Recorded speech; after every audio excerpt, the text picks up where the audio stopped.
How's it hanging, YouTube? It's Peter here from Triple G Comics. Thanks for joining.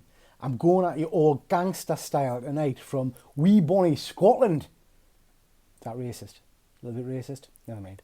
So I'm away from home. I'm up in Scotland on a work stew, and I'm bored rigid. I'm in a hotel in the middle of nowhere, which has got literally nothing around us. Bit of an interesting hotel, some dodgy artwork. So anyway, the crack in the bar's shocking. There's not a shot to be seen, so I've decided to come and do a quick review of a book I read on the train, and that is We Only Find Them When They're Dead.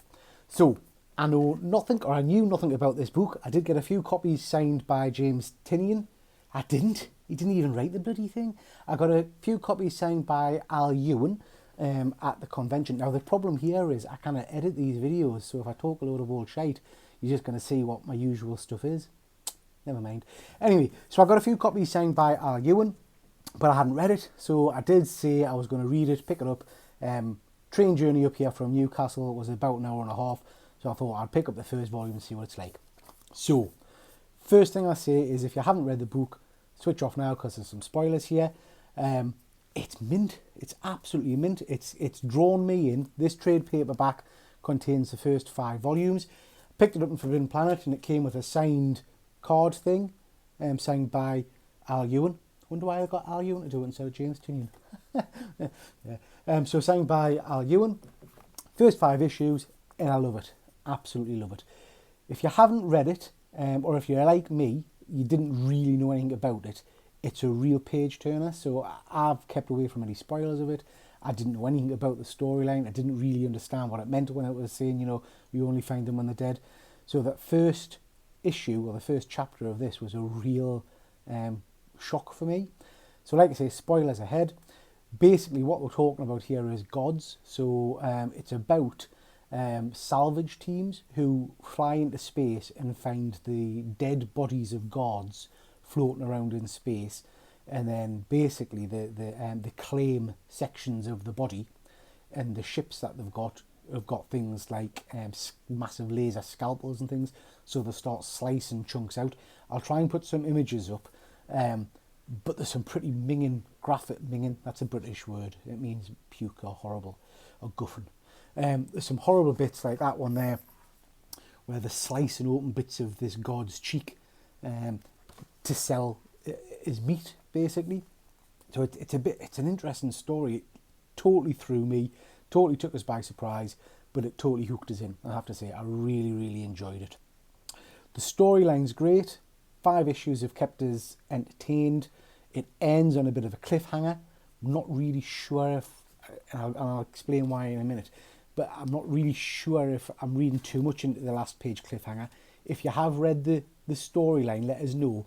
Is that meant to be the main character who's become a god? I'm not sure. I think so.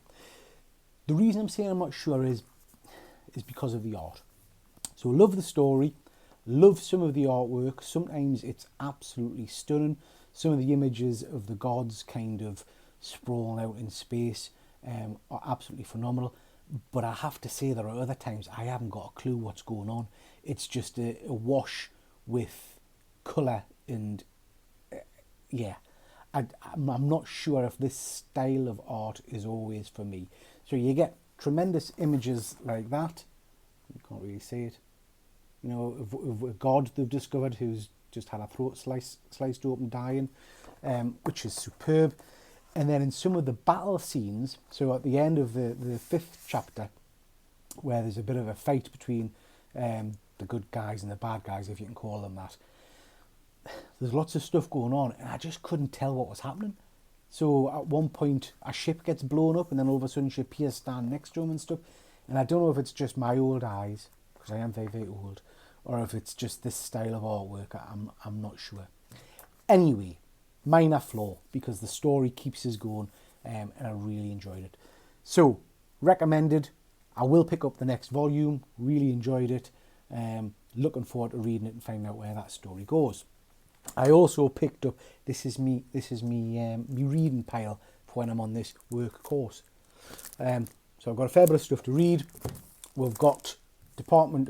The reason I'm doing this is because someone commented on one of my videos the other day and said, do I read comics or just collect them? I read a lot of stuff. So this is Department of Truth Volume 1 and Volume 2. I've never read any of that, so I'm looking forward to reading that. These are a few books I picked up from Thought Bubble, which I'll mention in a future video. So a horror book, a couple of Ram V books, and a couple of John Lee's horror books. So I shall read them. If I'm bored rigid tomorrow night because nobody's doing shots with us in the bar, I may do some more videos like this. Okie doke. So, just a quick one. Thanks for watching. Catch you next time.